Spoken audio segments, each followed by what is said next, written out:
Alors intuitivement, on se dit que qui se ressemble s'assemble, on ne va pas faire durer le suspense, votre enquête le confirme, mais elle ajoute plus qu'une nuance à cela, ça n'empêche pas de s'assembler aussi à des personnes qui ne nous ressemblent pas.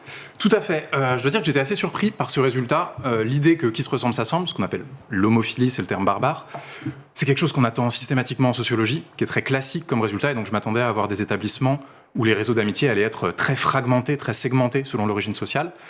C'est un petit peu le cas, mais pas du tout de façon écrasante. Les amitiés entre enfants différents, les amitiés transclasses, elles sont un petit peu moins probables, mais elles ne sont pas du tout impossibles, ni même rares, en vérité, dans ces établissements. Ce qui vous permet d'écrire qu'il n'y a pas de guerre sociale généralisée entre élèves. Et non, car non seulement ils sont quand même assez régulièrement amis, mais même sans être les meilleurs amis du monde, vous n'avez pas de conflit ou de rivalité très marquée entre les enfants de différents milieux sociaux. En fait, la relation la plus fréquente, c'est que, ma foi, ils sont camarades de classe, ils s'entendent plutôt bien, ils rigolent un petit peu. Et c'est déjà pas mal.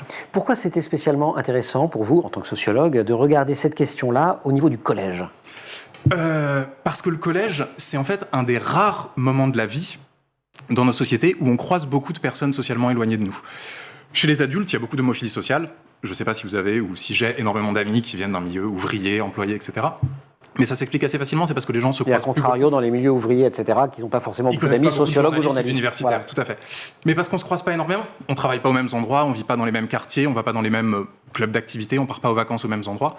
Ce qui était intéressant avec le collège, c'est qu'on a des enfants qui viennent de milieux très différents, mais qui peuvent se retrouver ensemble en classe. Et pour qui la notion de classe sociale n'est pas totalement évidente, il y a une espèce de...